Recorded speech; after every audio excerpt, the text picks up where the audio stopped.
Hey ho, hello. It's me, Steiner, and with me today is Randallsar, which we've had some time of before. This time he's Yep. here as a chicken. He Yep, has we're become the back. chicken.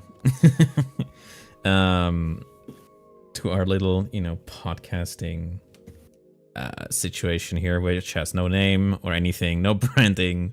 We are going full anarchy style, I guess. Yeah, Um, we just have to let the people know. Yeah. Any Our means opinions are necessary. important. Yeah. But yeah. With this one, we are talking about essentially. So we have talked about replaying Monster Hunter World. Well, last time we talked more about like kind of the controversy, the heated the more extreme parts of the community being like, like hating on Rise and being like, whoa, world's so Yeah, good. because as people Um, were coming back to World, mhm. everyone had to contrast that with, and we want to play World because this is what Rise did wrong. And then we got some really spicy and wrong opinions about what Rise compared to World. But Sure. since then, we've just been trying to play the game. Yeah, and to give it a little bit more context, it wasn't just replay Yeah. the game, but also we used the mod pack Ice, so Iceborne Community Edition, which is a lovely little mod. Well, not just a mod, but like a real big package of all kinds of different things that will like improve some quality of life, makes you able to skip cutscenes, adjusts weapon damage values so more of their movesets become viable, or like just even add full-on moves or tools to the stuff to make to kind of like equalize the move set and not just have like very dominant play strategies in a sense. If not like Yeah. change the dynamic of a weapon a little bit at least. Like, for an easy example, the Great Sword in the base game is all about hitting your final hit, like the ultimate Yeah. slam hit. And in this game, they try to bring up damage values and add some mechanics so that your combos or your non-charged swings would also do some damage, so you weren't just pigeonholed into one style of play. Another massive change from like the base game was that they removed clutch claw, not removed clutch claw, but the clagger effect, where the monster would like sort of do a little pose for you and stagger backwards in order for you to like target the piece of the monster you want to clutch. Yeah, and it would just mess up with some of the pacing of the fight. So that's been removed, and the clutch claw in itself, I think, got nerfed. So that I got buffed actually. Oh, it depends on the weapon, because what they did is they they standardized what the clutch claw is doing, because there are different properties depending on like the type of weapon. Like the heavier types had like specific things they could do, and lighter types had specific things they could do. But they kind of like mashed all those things into one, and they also doubled the time something is being weakened from doing the clutch claw. Yeah, they just wanted you. I think that like the idea was just to have the clutch claw not be a consistent part of the combat, so you're not just over and over again having to reapply it, having to like stop the flow of combat in order to clutch again.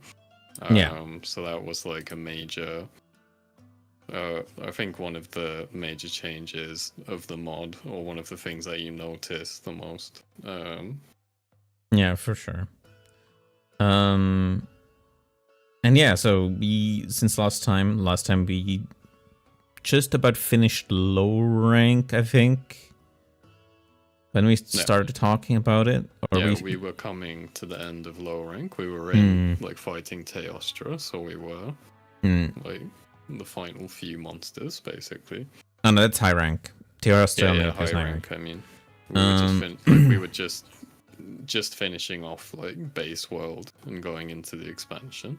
Yeah, and since then we've mostly beaten the game, and as in mass rank or Chi rank, whatever you want to call it. And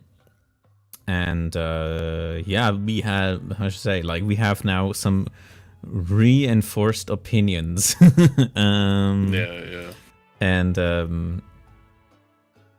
yeah, like how would you describe, would it, did your experience with Master Rank change anything of your, like, how to say, like your preconceptions of, well, rather like your established opinions of world, or did it stay the same? Well, I remembered very little about Iceborne because I played it once when it came out and then I never touched it again. And like my brain just seemed to completely like memory wipe the entire expansion, like, so I didn't have much like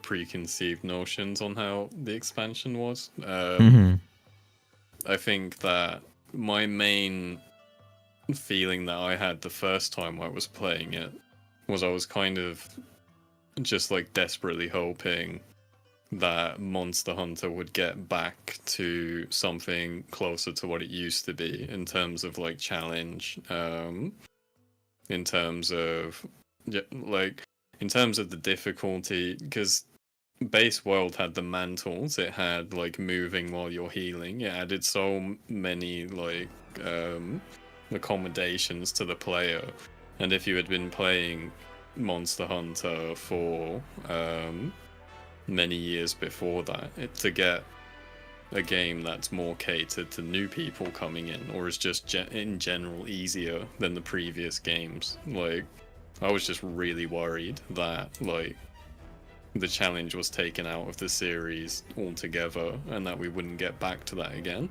and bring in like, and having an emphasis on the storyline in comparison to the gameplay, and just like so for me, Iceborne was like the major indication at the time of like where the series is gonna go.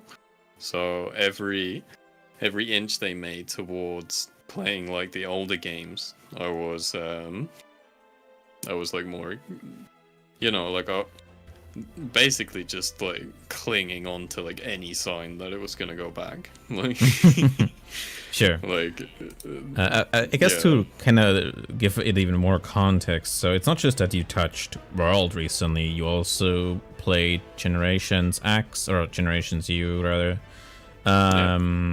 You also, what is it? Was it 4? Did you also touch 4 a little bit, or was it? No, I haven't played 4 because I don't want to go back to the 3DS. Okay, yeah, fair enough. Okay, but you like it like you have some, like, even though Generation Ultimate released after World, but before Iceborne, I think.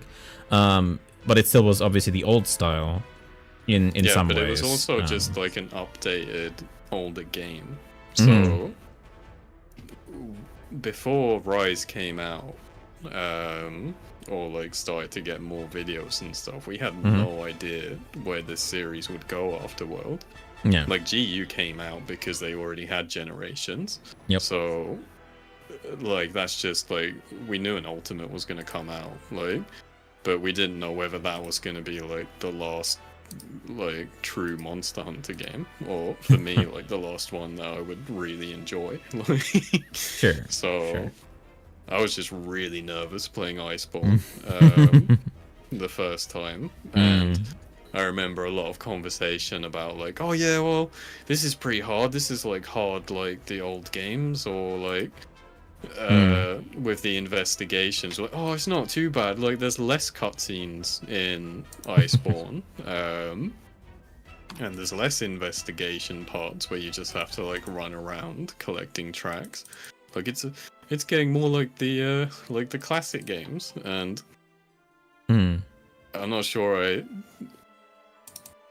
like I feel like we were giving the game a lot of leeway because we were so, so desperate for it to be like difficult and like for all of this stuff to go away. Like in terms. Yeah, to some degree, yeah, for sure. Like, well, I wouldn't say like desperate, but like for me, it was all like them jumping over into World. It was very clear that they actually had to remake all the things because they couldn't lean on like previous Monster Hunters. They couldn't lean on all like literally hundreds of already made monsters and all the animation sets and physics and all the mechanics kind of it was mostly just built on top of each other, even though like there was I think a small engine change between games, if I remember right. Like, even the interesting thing is that well, actually it's not even that. Like, I think Generations runs on the same engine as World, but obviously heavily really? They're quite different. Yeah, I think they're both in on what's it called?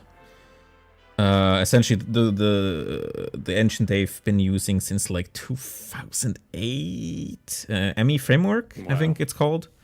But yeah, only Rise actually has been running on RE engine so far. So yeah, Wilds is gonna be the first in quote main series, whatever that should mean. Or mainline Monster Hunter that is actually gonna run on the RE engine, which just to point out for anybody who doesn't know, RE engine doesn't mean Resident Evil engine, even though it's Capcom.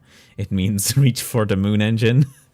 I'm gonna be honest, I thought it was Resident Evil engine. Yeah, no, I also thought that for a long time, but no, it's Reach for the Moon. Reach for the Moon engine. Yeah. Okay. I can't imagine. Like the confusion. Yeah. But yeah, like, so Wilds is actually what World was still on the old MT framework. That's the name, MT framework. Yeah. And so yeah, in that sense, it's also interesting. But like, there's a bunch of other details about that. But the focus currently should be more just their experience with Ice and Iceborne.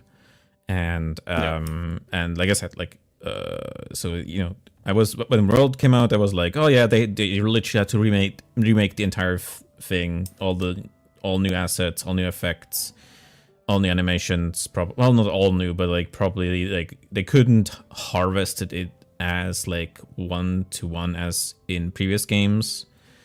Yeah.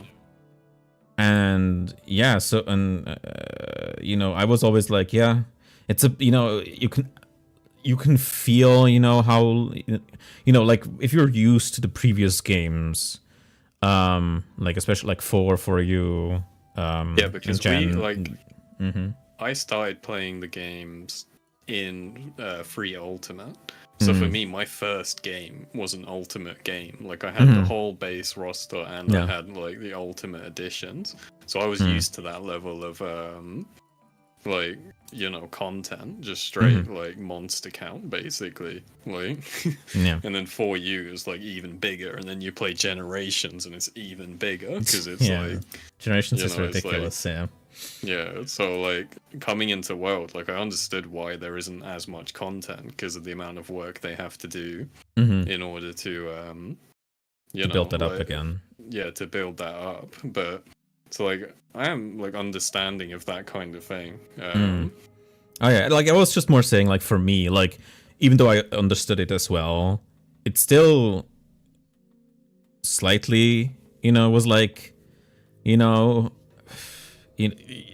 it just felt like, there wasn't like, I said, in the end, I didn't hate it or anything. That's not the point I'm really trying to make. It was more just like, it was just a little bit disappointing, even though like it made absolute sense, and it would be unreasonable to be like, how dare they not have more monsters, right? Like, I think that was something that we've been saying since World came out, is like, when World 2 comes out, that's gonna be like, that's gonna be good, because that's gonna have like all of the monsters from World, and then like the additions as well, and then we'll get closer to, you know, like a monster count or a content amount that we're used to.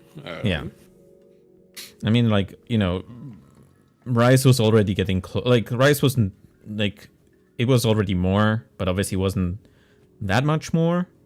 But then, like, but then with Sunbreak, I think they, like, really knocked it out of the park. Like, just... Yeah, Sunbreak. Amazing picks. Like, amazing monster picks. So many, you know, also just improvements to stuff. It's, like, so good in that regard. But yeah, like, that was, like, base world experience, and then, you know, but you know, there were obviously a bunch of aspects that, you know, I liked, where it was like, you know, all weapons got more moves. Every single weapon got more moves. They got more tools to do and stuff. So that was nice. Obviously, like, there's like a bit of other meta stuff that has been disruptive since World's release, and is still, even with Ice, still fairly disruptive. Like the entire crit build meta, because elemental weapons are so bad in comparison. And also, like, you know, just general, like, stuff becoming useless, and even though it's still in the game. Like, I've complained about this many times. Many times. It's like how they keep making dung bombs more and more useless. Like, it had literally what's it called? Not Frostfang. Frostfang is the Barioth. It's well, the frozen Legiana. That's the only monster where you really need a dung bomb, right? Or it helps a lot if you have a dung bomb, so that the other Legiana that keeps teaming up with it goes away.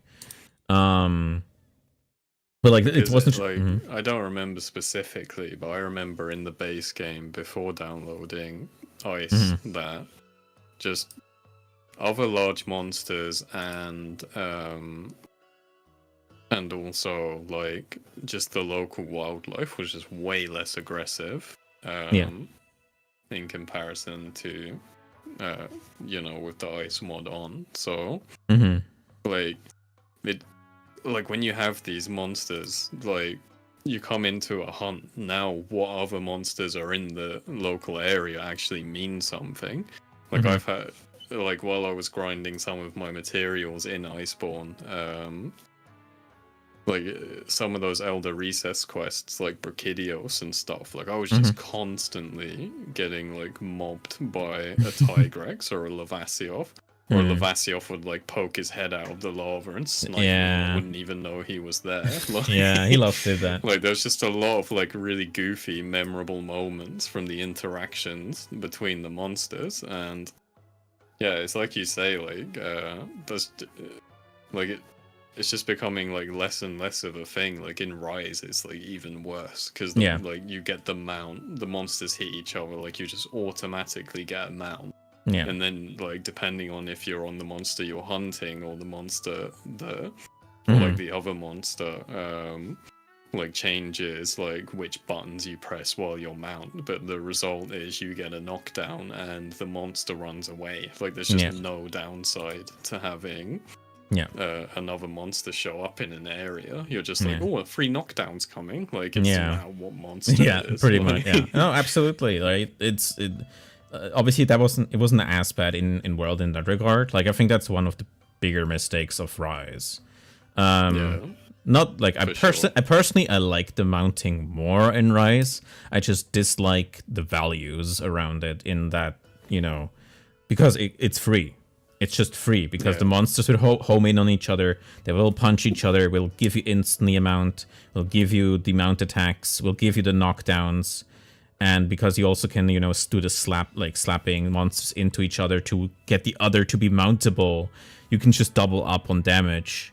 And, you know, it's kind of wacky, and it really, how should I say, like, because these are universal options, it kind of, how should I say, like, I don't know, like, what the obviously Monster Hunter team's, you know, mindset is for this, but, like, at least in older games, it seemed that like if you want to have options in a fight, that means you have to make an investment. If you want to have, if you want to offset a monster screaming or quaking, right?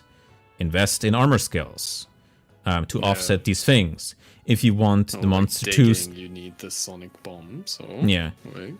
If you want to, have them slow down, you use traps to have them, stationary for a bit.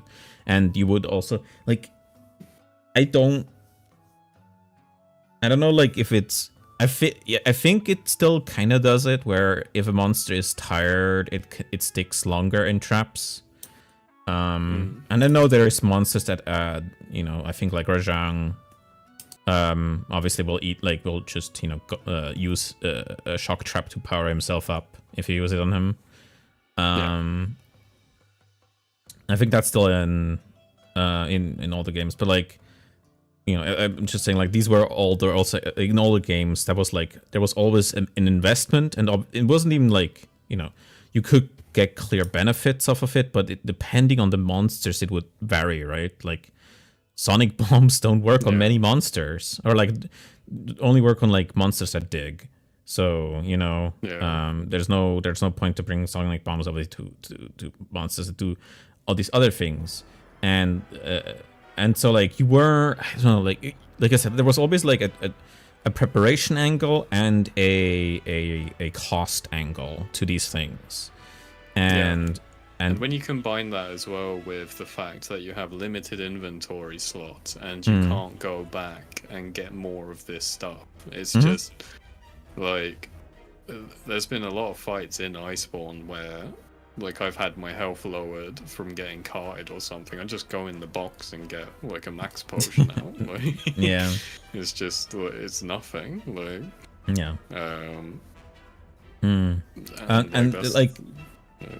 I think we were not per se arguing, like, the box was always part of Monster Hunter. We're not arguing against the box. Well, the hunting box, not the camp box. The hunting box was always there, right, in every Monster Hunter. But eventually like, you get a few like first aids or something. Is that the one you're talking about? Yes, that's the one I mean. But obviously, the higher you got in rank, the less benefits that chest would give you. And also, like, obviously, your spawning behavior would change. Whereas, in low rank, you can't randomly spawn in the map. You always get materials in the chest, and you always have a map, right?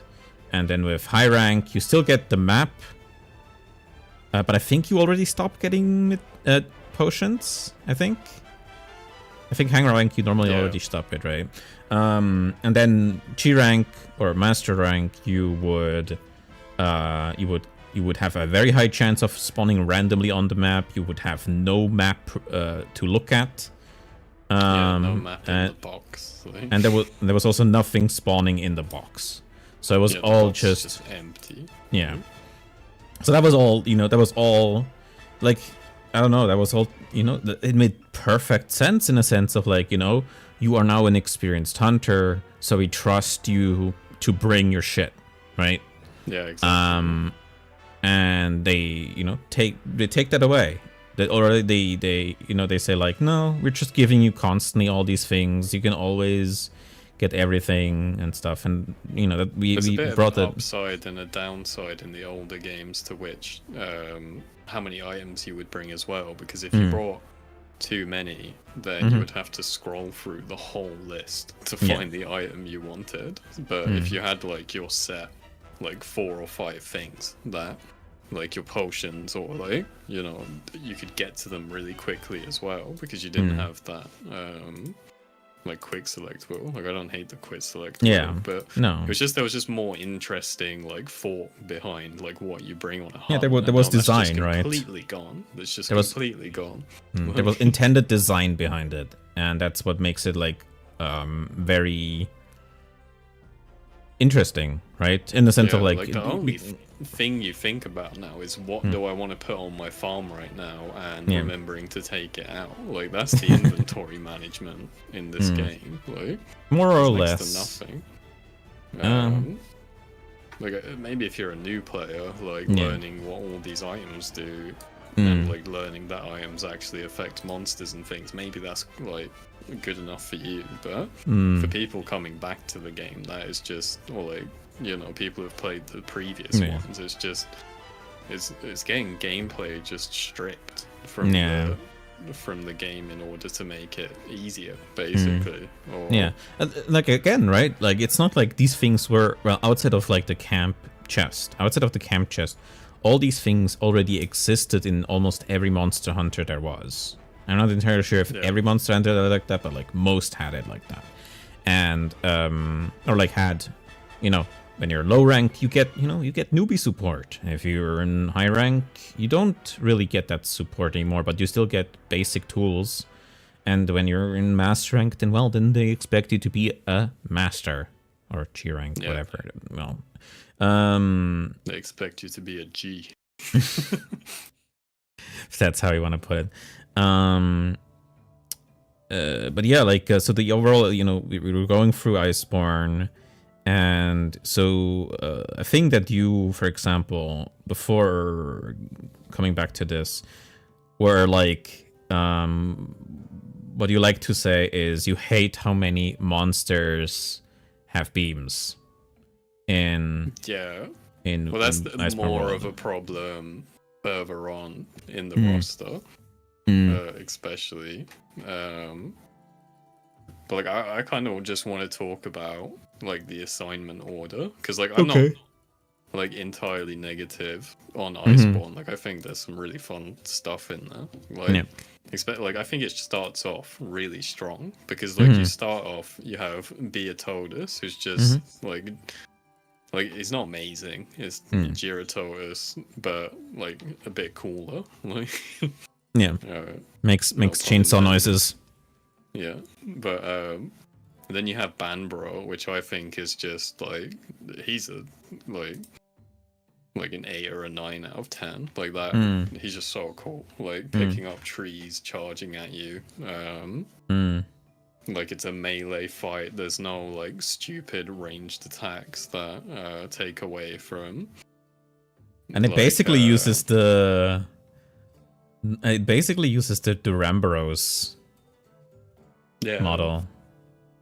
Yeah, it's like a similar skeleton and Duramboros. Like the big club tail, big humpy. Like obviously, like that also is like, it's kind of what Joe is and Anjanath, kind of. Yeah, it's just like a tall dinosaur.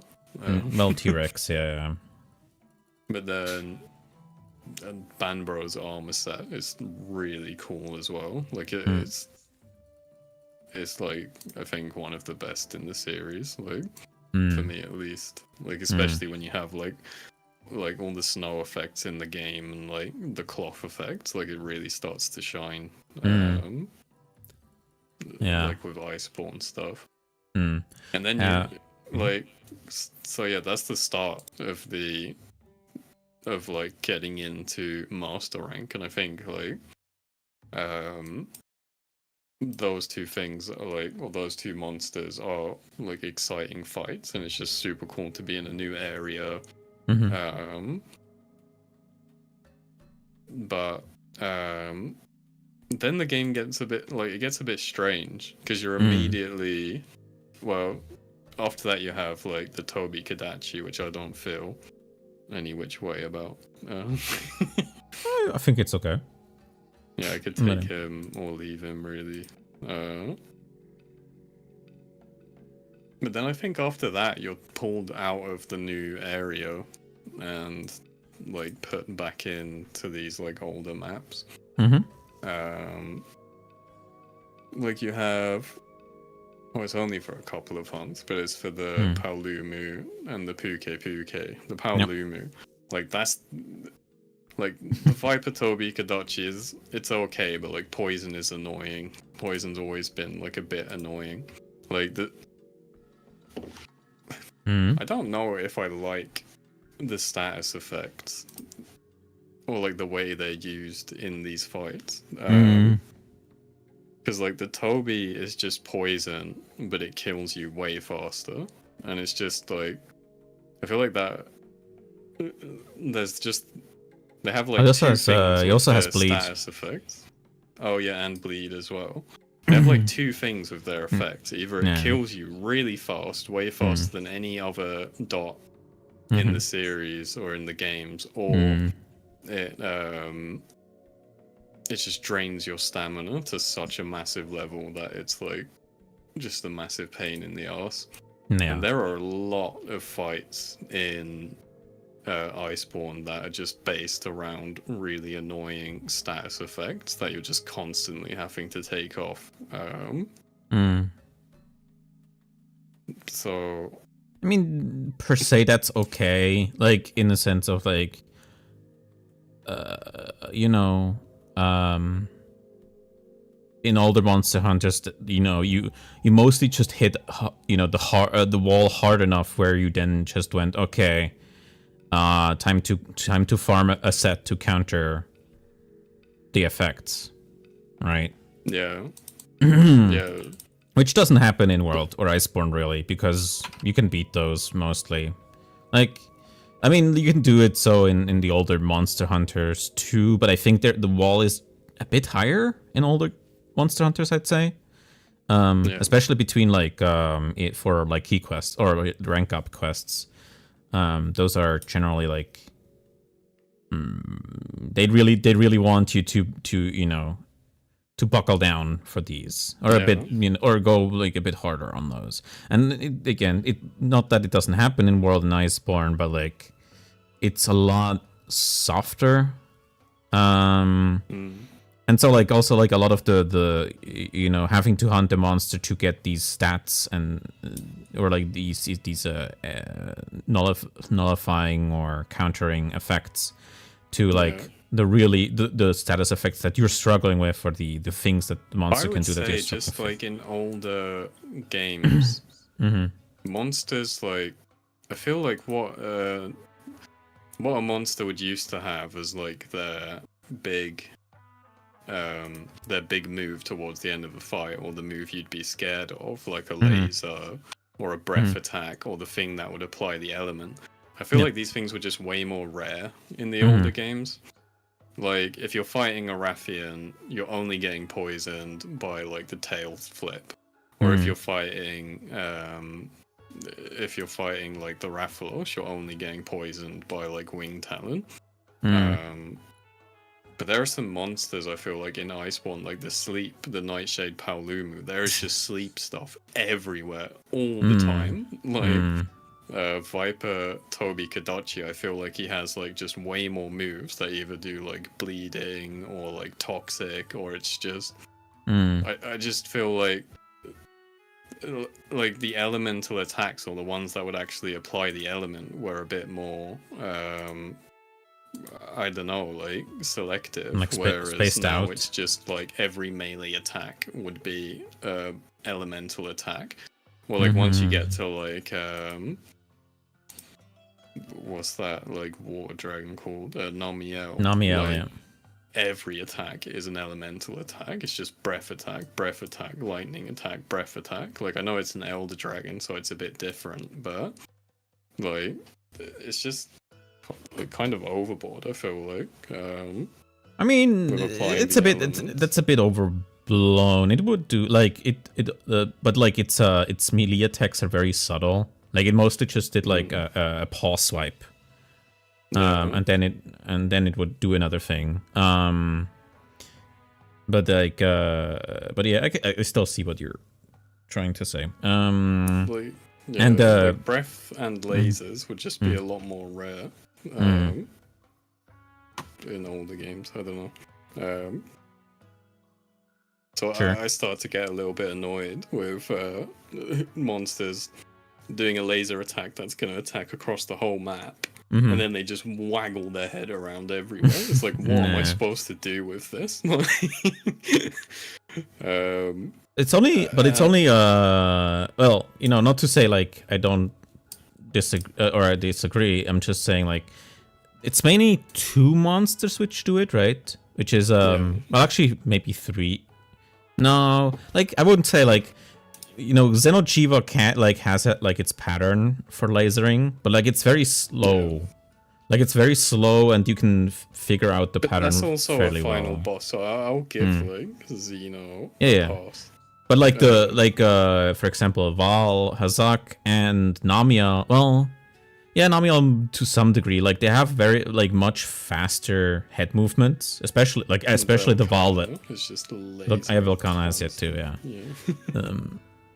Although like they clearly have patterns. But the only for me, the only one I never learned is Valhazak's, because Valhazak's is literally like him just going like wiggling his head, literally wiggling his head. Well, the others where I can just see like for Namiel it's like beam left right, beam right left, beam straight. Yeah. But with Valhazak it's literally just like wiggling its head, and it's like there is a pattern to it too, but like it's so weird. We're coming to Valhazak.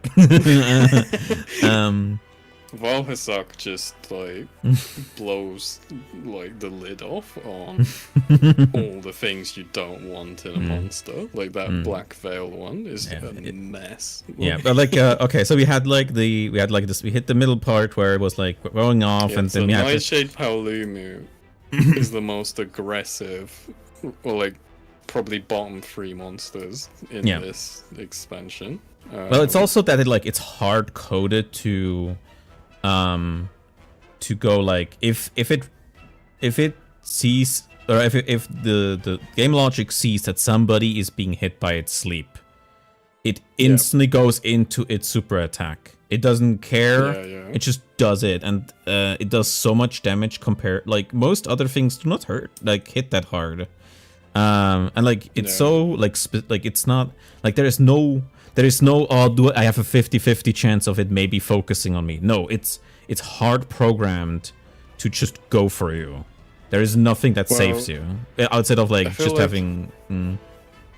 I feel like the issue as well is that the sleep comes in the form of clouds. Yeah. And sometimes the clouds can get behind you, and you have no idea that they're even there.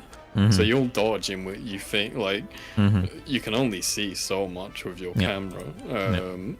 And you'll dodge in a direction which you think is safe, because, like, you can't see behind you, and you just, like, roll straight into a cloud. Now you're asleep. Then the Paolumu starts going and, like, flipping around in the air, and you're just sitting there, like slowly falling asleep for like a solid like 10 seconds, just being like, I can do nothing, I'm about to die, like I'm just done. Like, and I didn't even know that cloud was there. And like it's even worse to go because back and like do a full playthrough of like some of the older games, but I feel like these clouds, like what monster in these old games was just so cloudy. Like I hate like I think Chameleos had more, but like that's just poison. That is not an insta kill thing. Yeah, you just get a little bit poisoned. Yeah. Like we'll get to Valhazak, but like the clouds, like just starting off with the cloud problem with this sleeping thing. Like you have this shape that's like a fuzzy, not defined, like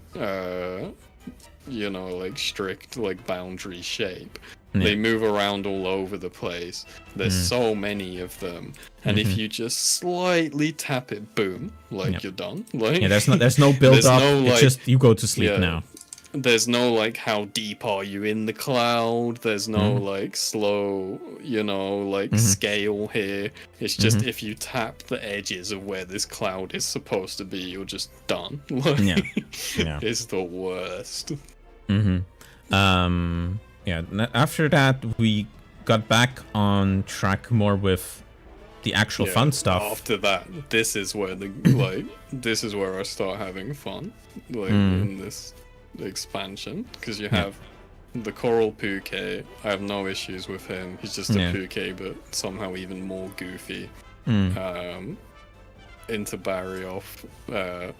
Well, Barioth starts to show something that like popped its head up in Iceborne, is that these monsters are massive now. they're good, like 20% bigger than previous games. Yeah, at least like some of them. Like we saw like this one Tigrex that was just like Yeah. horrifying. Like it was so huge. Yeah. If you played the older games and you see a Tigrex of that size, it's just The like, only oh my the only God. Tigrex that had approached that size in older games was the Molten Tigrex, because that was also a Yeah. huge one. But that was like Which is also end terrifying. of end. Yeah. But that more than just because it's a Tigrex, also because of how Yeah. fucking ridiculous the damage is and Yeah, what it can definitely. do. But yeah, yes, they're so huge. But yeah, they had the Barrioff. Barrioff as well. Like, there's this like size of monster. I feel that sort of like Barrioff fits into, which is like this scrappy, like almost like boxing fight.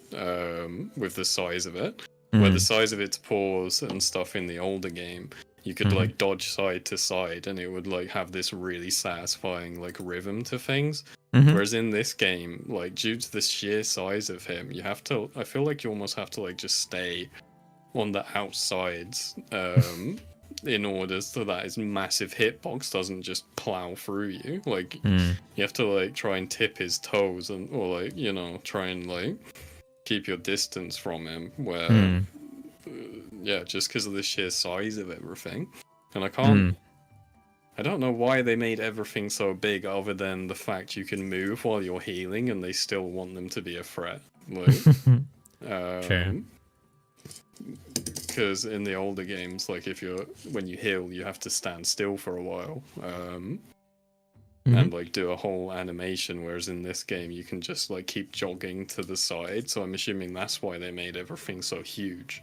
Is so that if you're like running to the side, you'll still get clipped by like the side of its arm or something as it charges you. That's also a really funny thing, because they already fixed that before they even let you move while healing.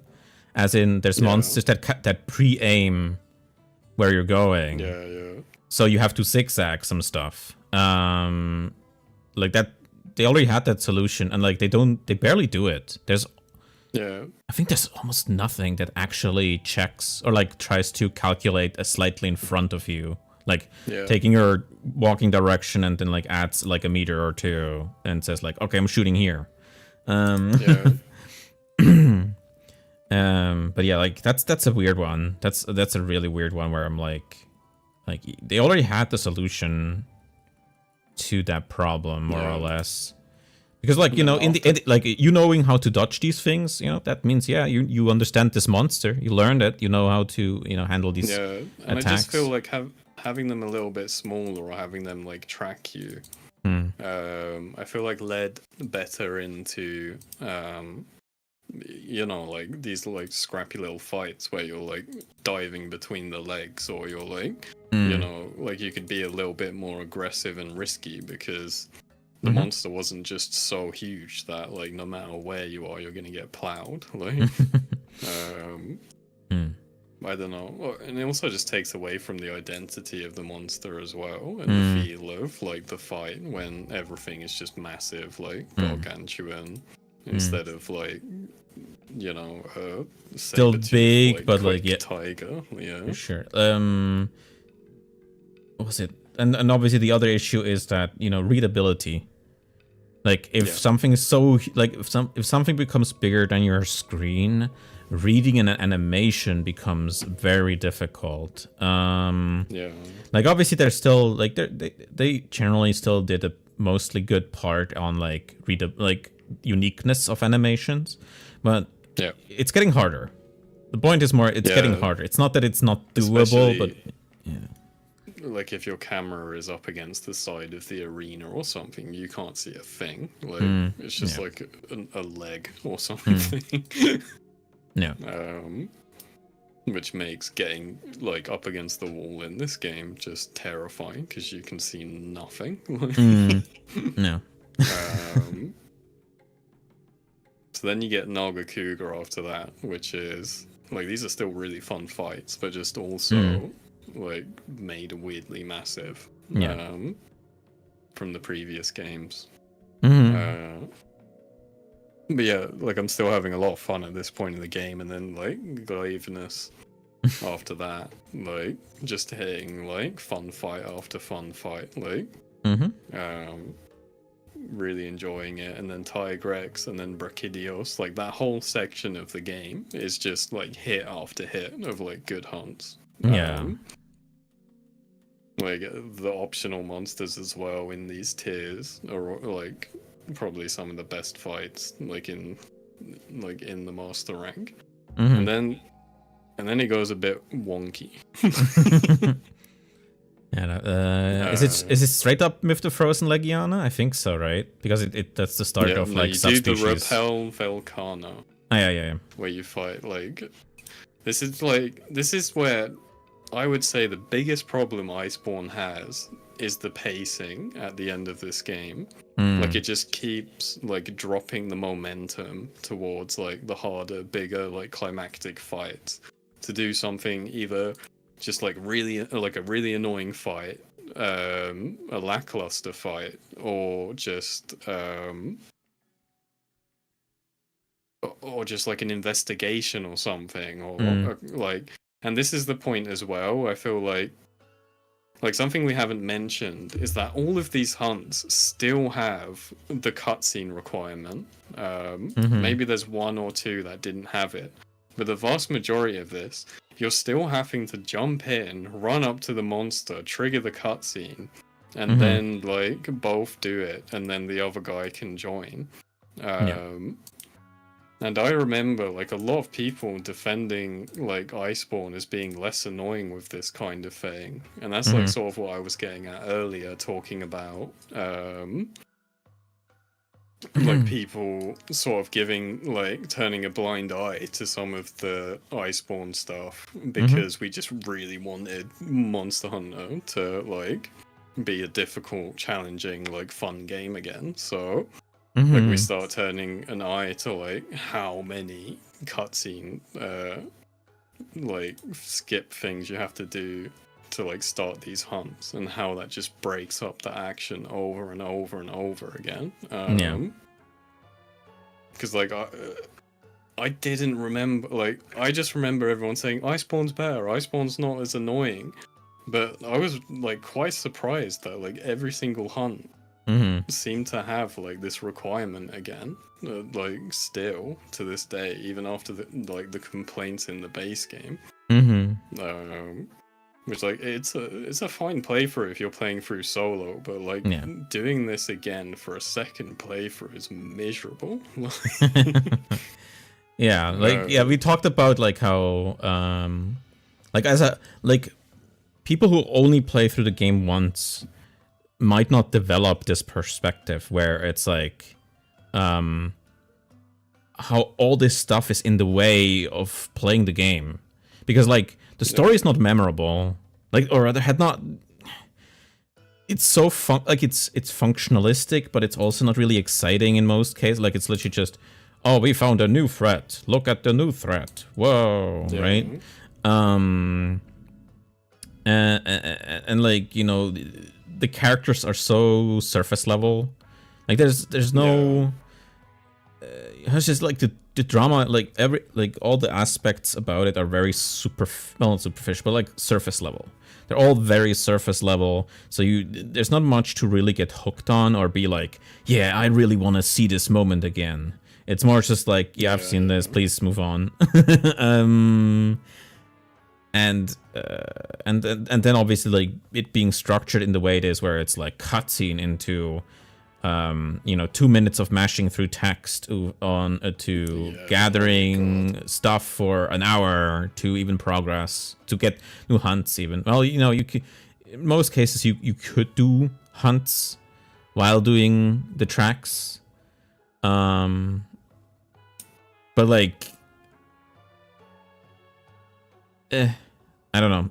Like, you know, you can argue, like, I think, like, you can argue that, you know, we were a bit too, you know, railroady in a sense, or like just over focused in the sense of like, you know, we get the track quest and then we're just like, okay, we just do the tracks, right? Well, you can argue that, but at the same time, like, this is a replay. This is not our first playthrough. They just put no thought into the people that want to play a new character. Say you're playing a male character and now you want to play the female for the new armor designs, or you just want to come back and like you know just play the game again. Like I've played through all of the Monster Hunter games more than once. Yeah, me too.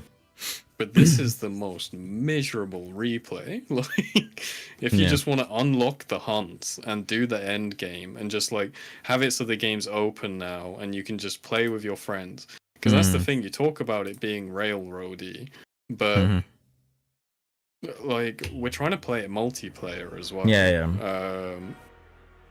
So like it's so disjointed in the way it's put together. If you're trying to play with another person, it's like a nightmare. Like it just feels like they've made a single player game and then like the multiplayer game like just jump through all of these hoops to unlock the part like what I think is the core Monster Hunter experience, which is being in the gathering hub with like 3 other people and just like putting a monster up on the board and then just going and killing it. Like and to get to that point in this game is the worst like set of hoops to jump through out of all of them. I could see that. So we hit that threshold where from repelling Volcana into the first set of subspecies, where I think it was like a mix of like, I don't think most of the higher tier subspecies are any monsters you like hated or anything, but like they were not like I don't fully agree. Like I don't know. At least from how you phrased it when we were talking about it privately, I'm not in full agreement of like that. Like the acidic Glavenus is like, you know, has like too little changes. Like I think he has plenty of like unique attributes to him.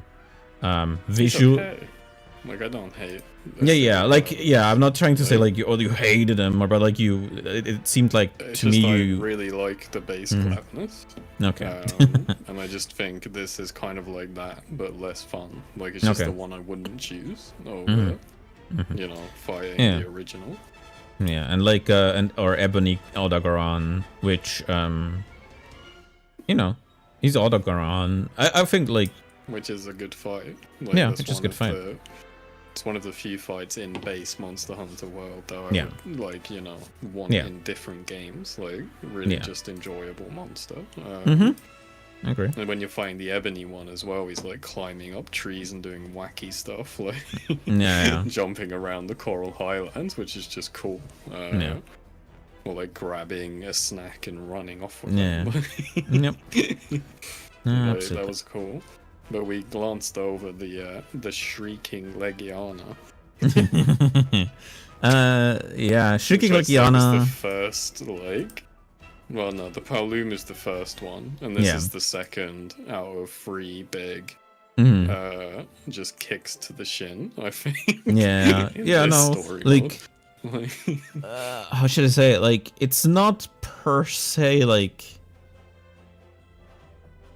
It's, you know, it's not a difficulty thing, it's literally just an annoyance thing where it just does so many things that are like annoying. Like it screams a ton, like it screams so much. Who likes it when monsters scream? Like, honestly. But it's not just that, but like, you know, there is I should say, screams function as like separator in fights, like as in like announcing announcing state changes. Fun. But like also like, you know, like, or like just giving like, you know, just giving a break in a sense. But like when and it, like it's not like that isn't a thing in older games where, you know, like have Kezu which just keeps screaming and screaming and screaming Kezu, and screaming. Which thankfully isn't in World. That's one thing.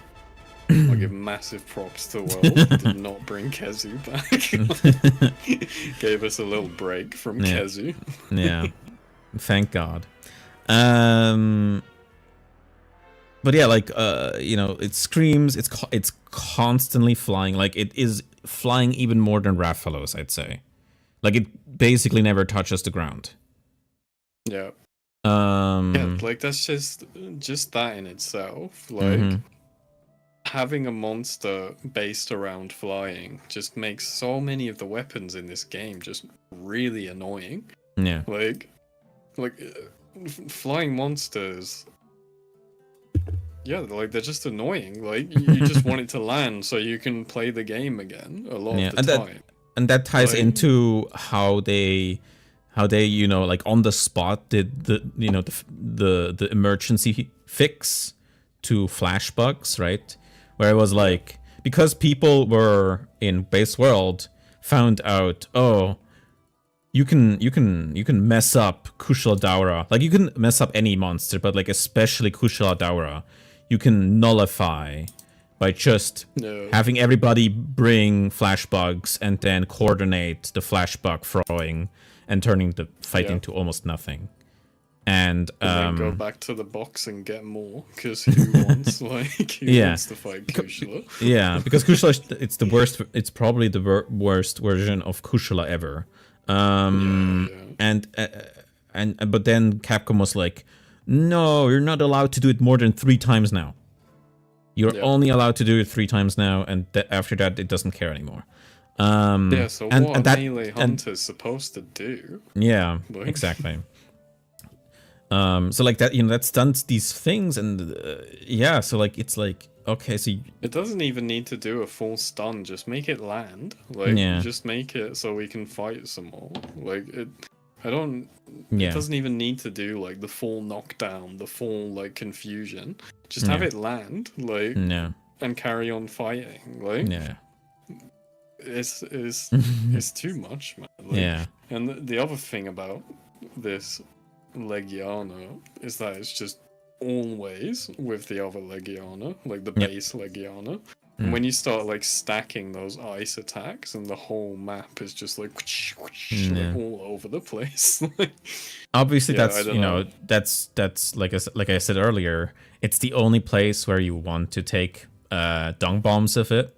And in that sense, like Yeah, it's a fine design. It's a fine design to have a monster that calls for the partner, and it's they're okay. It's sticking just around. annoying. But yeah, yeah. It, like I said, it's a lot of annoying like elements that come together to make the Frozen Legiana like extremely annoying and Yeah, frustrating. it's like not fun. Hmm. Like And not particularly awful. It's not like mhm, we can't deal with it. We're just not having fun. Like we just don't want to do that again. yeah. Speaking of not having fun, we eventually got to Velkana, Yeah. and like it's not that I hate the fight, but it's just kind of like very one note. Yeah, it's a bit It monotonous. it's just always about, yeah, building up its frostiness, and then and it does its frost explosion, and then you start from anew, and like I don't know, like breaking its parts doesn't really feel like it changes anything.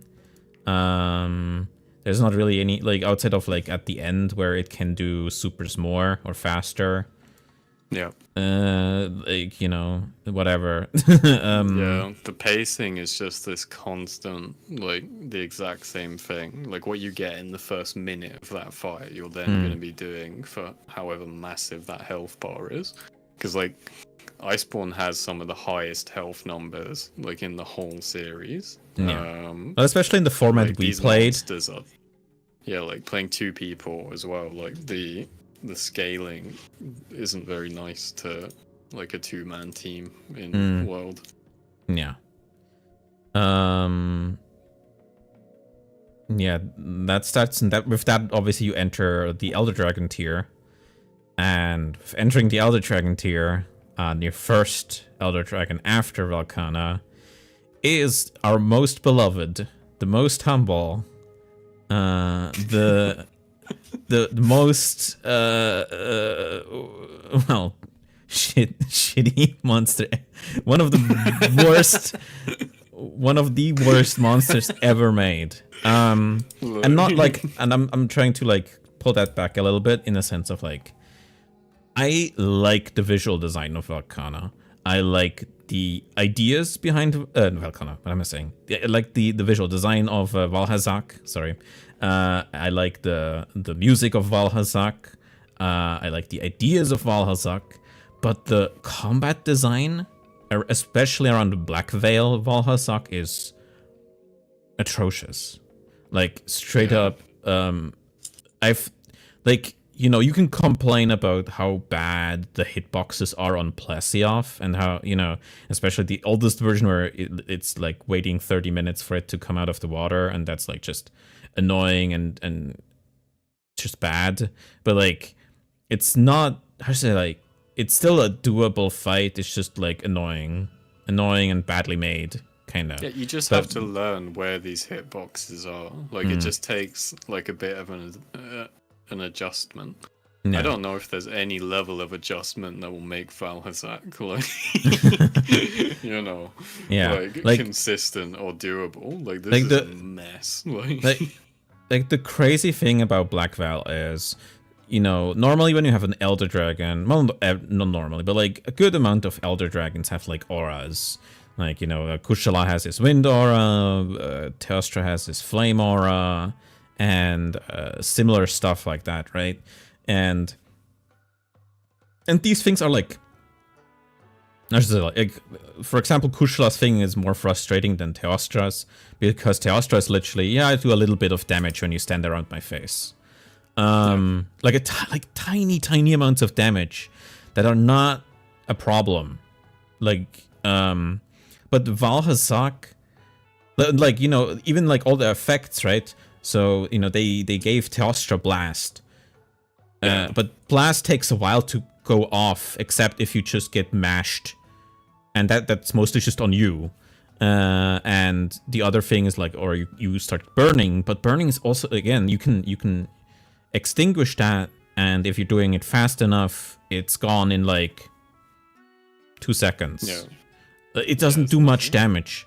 In Black Veil Valhazak's case, even if you have negation to his elemental effect, which literally would stop you from even burning at all against like Teostra, or, you know, being pushed back by the winds of Kushala completely, they wouldn't do anything to you.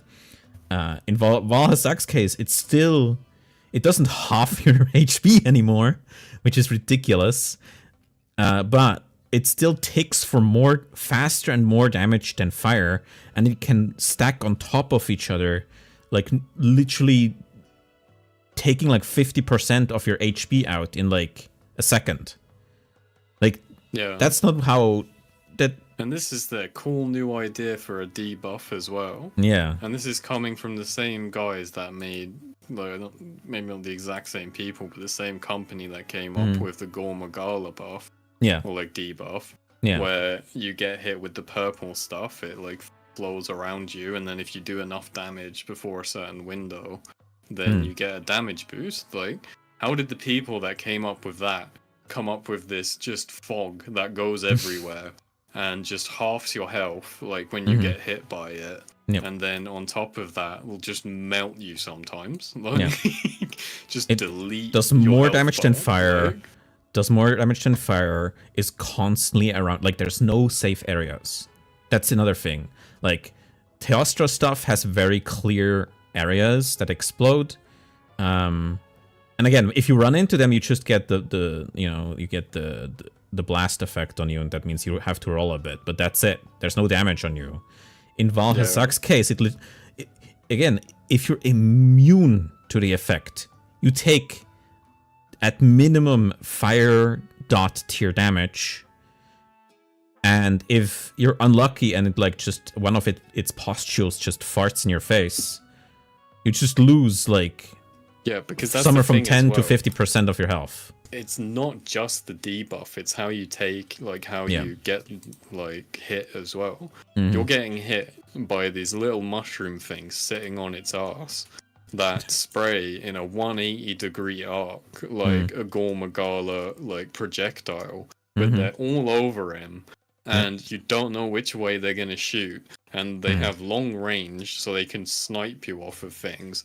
The effect isn't that like visually obvious, like that's a bit subjective, but like I don't think it pops as much. It doesn't have like very good tells because it's like this grayish white on like black.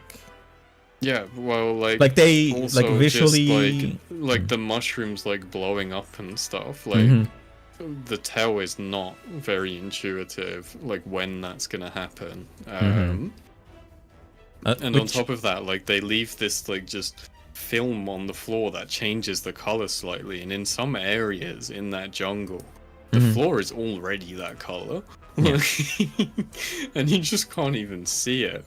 Like, there's so many times in that fight where I'm just taking massive damage. I don't even notice that my health is just vanishing. Like, and he has, like, his Nova attack is just spraying that stuff everywhere.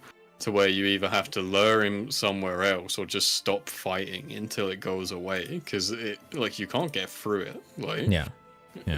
It's just a wall of crap everywhere. So, like, you combine all these things with, like, the most overpowered, like, debuff a monster can put on you. And yeah, like, I was not having fun at this point. This is where like all my steam to play Iceborne again is just like vanishing because of this monster. Like just absolutely mind blown that like and like they managed to get all of this like BS into one thing.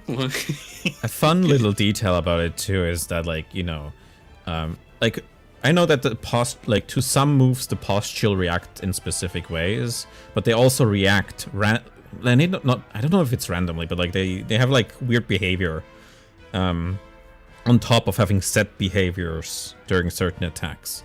But like the weird thing that comes to mind is like, so the Basil Geese, right? The first version in Base World has not random patterns, but like it reacts to you punching it and stuff, and drops its scales like in like not really orderly patterns, like if the one that just fall down mostly, and that was a thing that just would like screw you over sometimes. Sometimes you could just have really bad luck with those, and they just explode previous you. Games, like, the only thing I can remember doing that kind of thing was like Shagaru Magala. Yeah, but even that, right? That has like these puddles that come together, and then eventually they become the pillar explosions. Like you have a little bit of time to like. Well, you still have time to react to these scale things, but I'm just saying this is like an extremely rare thing. For Monster Hunter before this to have attacks that just land on a random zone in the area, or like like most attacks like all of the attacks in the games would come from the monster. They would be like preset. Like there wouldn't be this like just scatter effect of like shit everywhere. Like that that's why I bring up Basil, because its subspecies has patterns. All of it is patterned, and and like you already see like the improvement from Basil Geese to Blazing Basil Geese, and it's even more interesting in Rise. The base Basil Geese has set patterns. So they clearly considered it a mistake or something they wanted to change. But then Black Veil comes in and is like the exact same thing again, but worse. Way worse. And Black Veil's laser as well is literally just full screen blasting, waving the head all over the place, just like wah wah wah wah wah wah, like pointing at everything. Like if you get touched by this thing, you're just gonna get bombed. It's just who came up with that? That's mental. Yeah, absolutely. And yeah, that's almost the end of Iceborne. And it's literally just Namiel we already talked about, which was after Valhazak. And this whole time you're just getting hit by investigations and cutscenes. The investigate like slowing the pace of everything down. Like like when in previous Monster Hunters, it literally like Elder Dragon tier, like it's rough getting into Elder Dragon tier, and then it's a gauntlet of like Elder Dragon, Elder Dragon, Elder Dragon, Elder Dragon, Elder Dragon, Elder Dragon, especially like especially for you and Generation Zero, right? They just non-stop Elder Dragons. There's no interruption. There is just constantly hunting these things. And in Iceborne, even in Iceborne, they thought, oh yeah, you know what's a fun thing? Oh yeah, in between an Elder Dragon, you have to gather new tracks to fight another Elder Dragon. And like it's just like delaying the game for no reason. Like if you want to farm their armor, you're gonna take the time to farm their armor. You don't need the game to be like, yeah, you need to slow down here. And again, because we're replaying this, it's worse. Because it's, we know the game, we know what's coming. You're not gonna surprise us. You just have like these structural slowdowns which are not particularly fun. And yeah, that pretty much puts us at the end. Like it's just it's just Nergi, the Nergi demonstration before that. Well, yeah, but we talked about Namiel before. You talked a bit before about it. Namiel's like cool, but it's just like I'm a bit exhausted after fighting the Black Veil. Just like like that just leaves a bad taste in your mouth, and then you just go into another like Elder Dragon flailing around. It's just I can't. yeah. I need a break, man. But yeah, then it's just Nergi, which is a preview for, because it's not the normal Nergi, it's the subspecies Nergi. But it's a short fight because it's just there to demo you and saying like, haha, look at me, I'm later into the game when you're master rank 99. And then you also have obviously Sharaishvalda, which is really cool. Shara is cute. Yeah, Shara is cute. Like, I don't hate it. It's certainly one of the better Elder Dragons. Big, massive Elder Dragons, sorry. Like the theming is like really cool. Yeah. Like the theming, the design, theme, the looks designs, at you when you're moving the camera around. Yeah. The rock thing, like breaking the rocks off. Like Sharishfolder is like a climactic cool ending. Yeah. It's just when you get to that point, it's just you've been through so much like tedium and like like being teased into or like investigations, into annoying fights, into being teased, into cutscene into investigation. Like it just feels like the build up to the climax is the problem. Like the climax is cool, but like as someone who's replaying this game, by the time I get there, I'm just like, oh, thank God, this is done. Like, and the thing is, just right? Play the game now. To be fully honest, we stopped there because we didn't talk about it, but like, I assume it's also because what's after is the Guiding Lands, which by many people is called the Grinding Lands.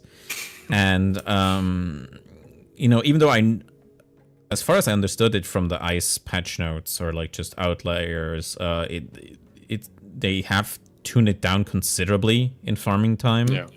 But yeah, it would just be more farming for waiting for new monsters. It's just more like slog, right? Yeah. It's just more of the pacing being bad. It's just more slowdown. It's just like, it's just more taking away from that feeling of just being in like the gathering hub and like, oh, what do we fight next? Like, it's just like, oh, I need to grind this crap for like the next 2 hours. Before I can get the next one, and it's like against your will as well. Like these games, like I feel like they should be designed so that you want to go and do the optional fights to get the armor. So that like the next fight isn't so scary, or like because the armor's really cool. Like I feel like I want that to be my decision. not just to get my numbers up. Like, that's so lame. Like, Yeah. Like, there's been like hunter rank things in the past, but that's the other thing about this game is I think this is the one where they introduce, you have your base hunter rank, and then towards the end of the game, now they're bringing in another, like the master rank, like, and it's like reset all of the progress you've made through the whole game, and it's like now you're at 1. This is the only numbers that count.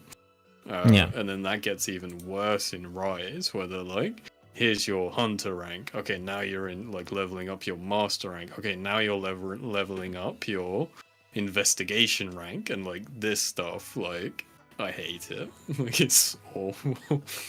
Yeah. Because like, I just want to do the fights, man. No, I understand. And like, even though we haven't brought it up before, like we, or rather, especially me, had that moment of like going, I hope they at least get rid of one full rank for Wilds, because it's not necessary.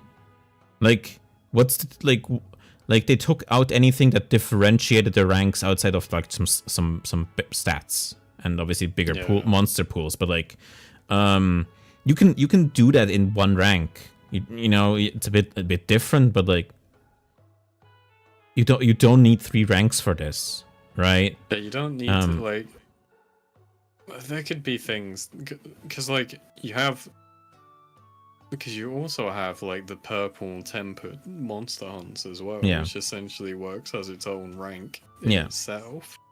So like for the lower level monsters, like you could have this be like a consistent nice experience, like have like new players learn on the first few hunts like how to play the game, and then progressively like more challenging monsters, but you don't need to like just nerf them to the point where anyone who actually like knows how to play this game or is just like the health pools is like every kill is less than like 3 minutes if you've played the game before, and then you're just cutscene 3 minutes, cutscene, and then when you get to high rank you do it all over again.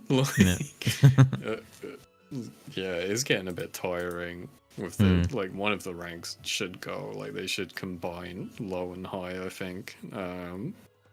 I was about to say like, you know, like I said, like this is the not converse. This is the fuck. What the word just jumped out of my head. Controversial. Our controversial, or at least my controversial take, is either get rid of one of the ranks or completely get rid of rank. Like not just ranks, but like don't make a second version. Have one base game. Yeah. Like I don't care. Like, you know, Wilds is already taking much longer than any Monster Hunter before. Like there's a bigger gap. There hasn't been as long a gap between a Monster Hunter game as between Sunbreak to Wilds in, I think, like 15 years, something like that. It's yeah, like literally since Monster Hunter found good success, there hasn't been a single time where the gap has been this big. And my hope is, in that sense, that just make one big chunky game. Yeah, because as like consumers, this isn't benefiting us anymore.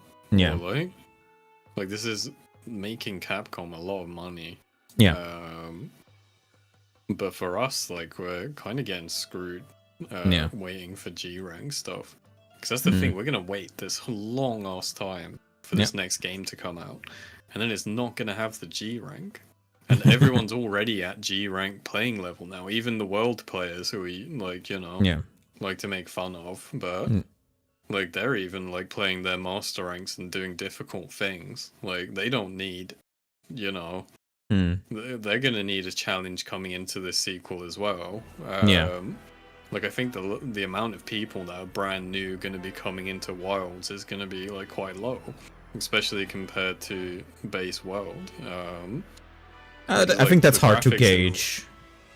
But like the graphics in World brought a lot of new people in Mm-hmm. that wouldn't have played like the crusty old graphics. I mean, you call like, them crusty. They weren't, I wouldn't call them yeah, I mean, crusty. I love them, but They're stylized. yeah.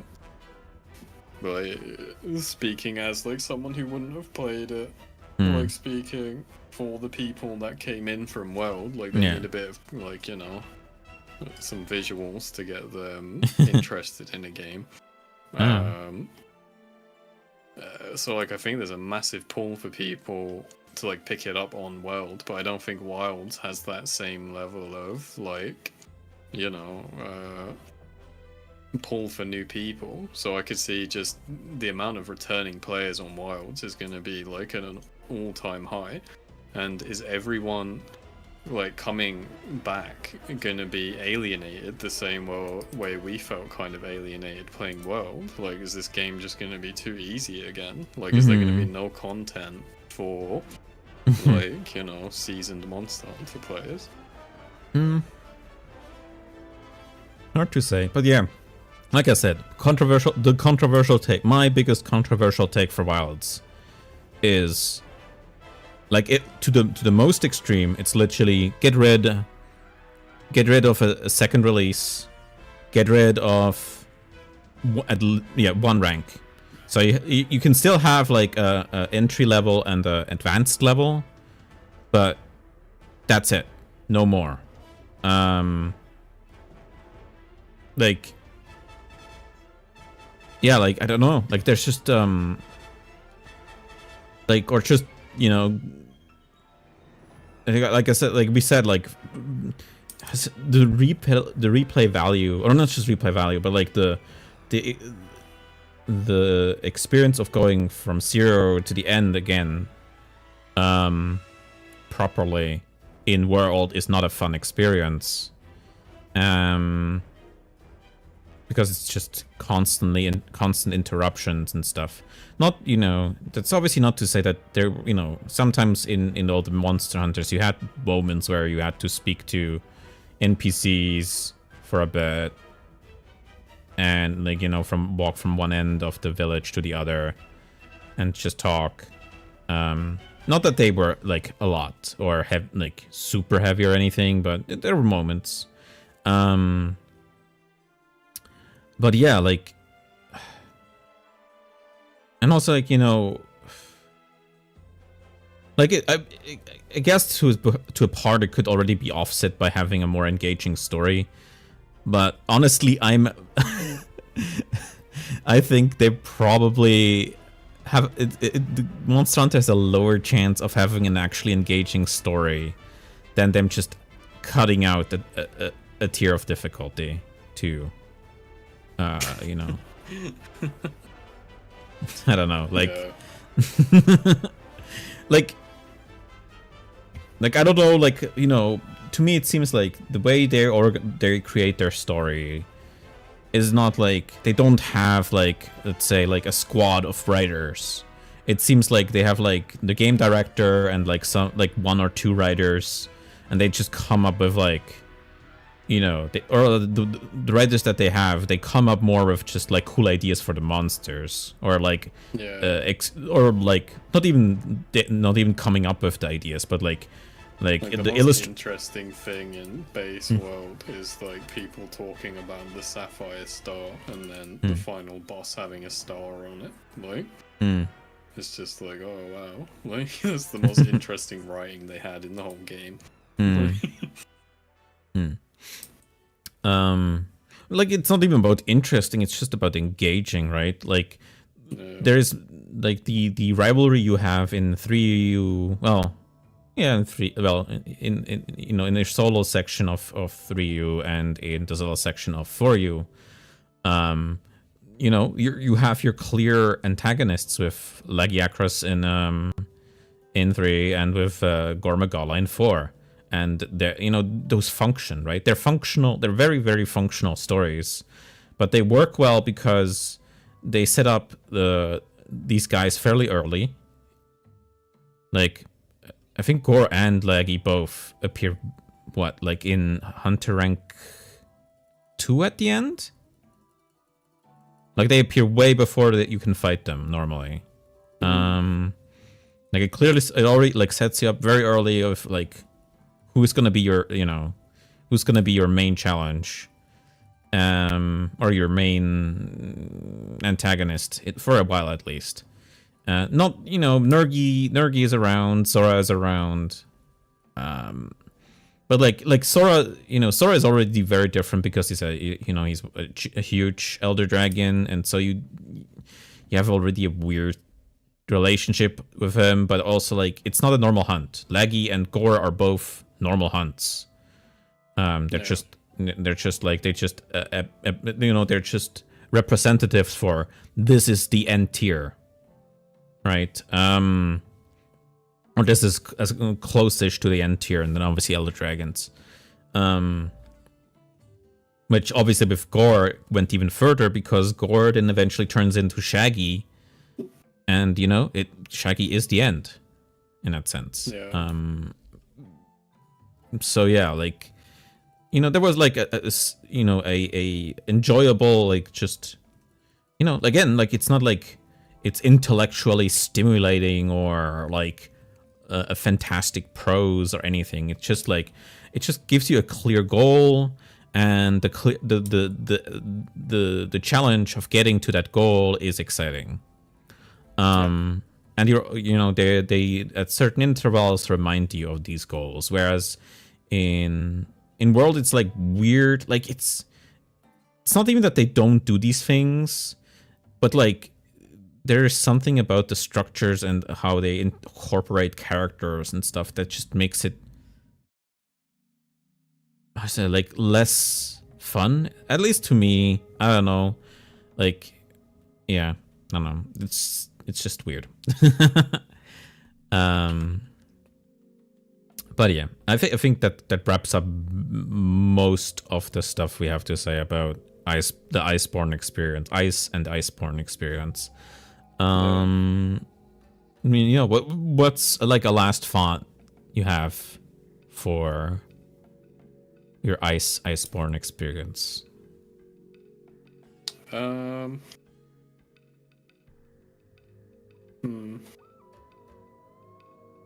think that it still just remains the Monster Hunter that I want to play the least out of everything that I have played, well, except for like the first game.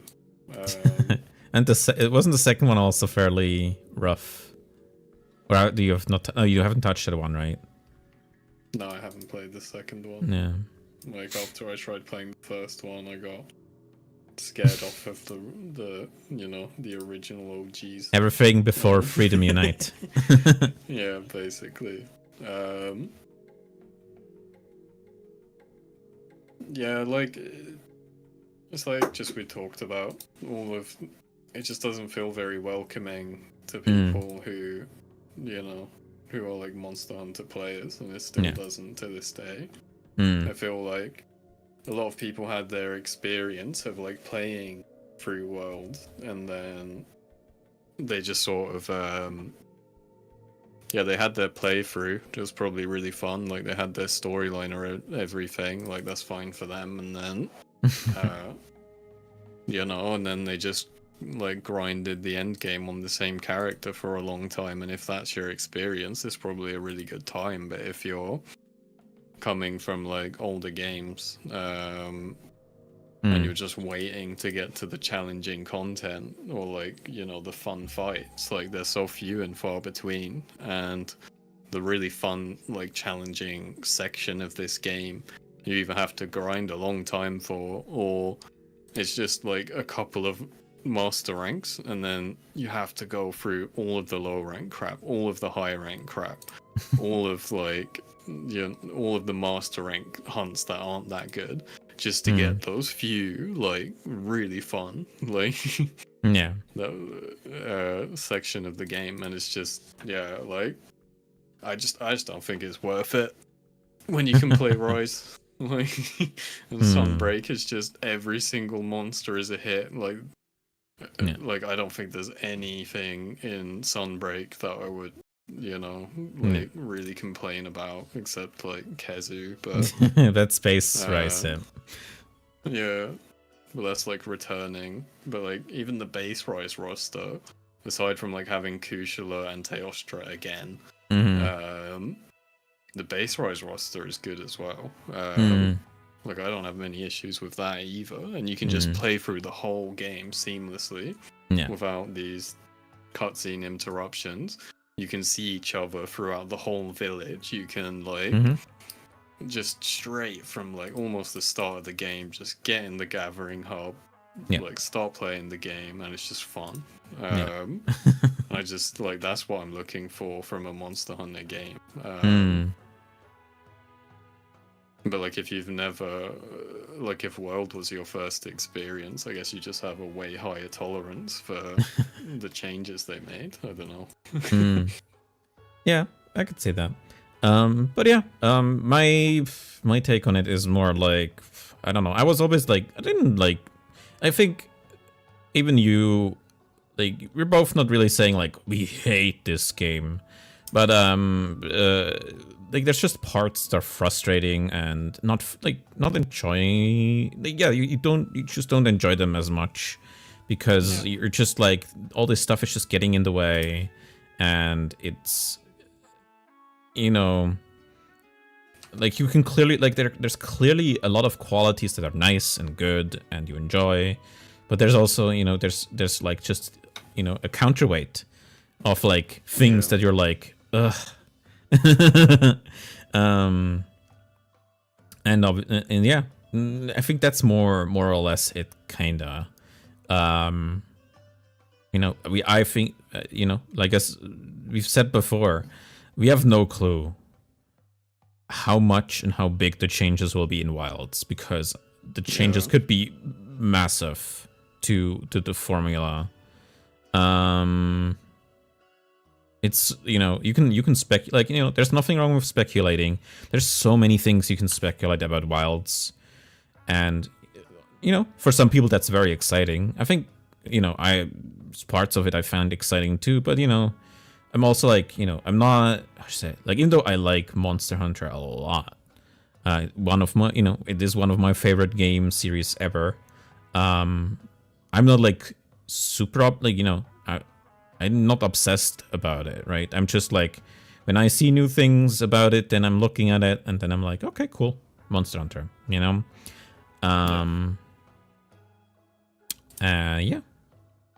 Not really much more to say, like, like I said, it's not a bad game or anything. I guess, Well, before playing it. Like I said, like, in my mind, right, I just was more thinking of like starting a new Rise playthrough. Yeah, that's where I'm at as well. So I want to play Rise or Generations or something at this point. That's where I'm at. That's my opinion of Iceborne. Yeah, like, because, like, we have our fun little bait title of, is it actually good? And it's very easy to answer it. Yes, it is good. It just has qualities that make, for people who have experience with the series, I think, and especially also in contrast to like Rise, it does things. There are certain things it does way better than Rise, or Sunbreak, but like, just the package is not as enjoyable, I would say. Not nearly as enjoyable as Sunbreak. That's really it. Like, again, definitely not a bad game. Tons of good qualities, but just a bunch of frustrations which don't exist in other Monster Hunter games to that degree. Yeah. But yeah, I think that's gonna be the podcast stream, whatever. But yeah, so yeah, I hope you have a lovely day or night, whichever is the case, and we are out with Bye. that. Bye bye.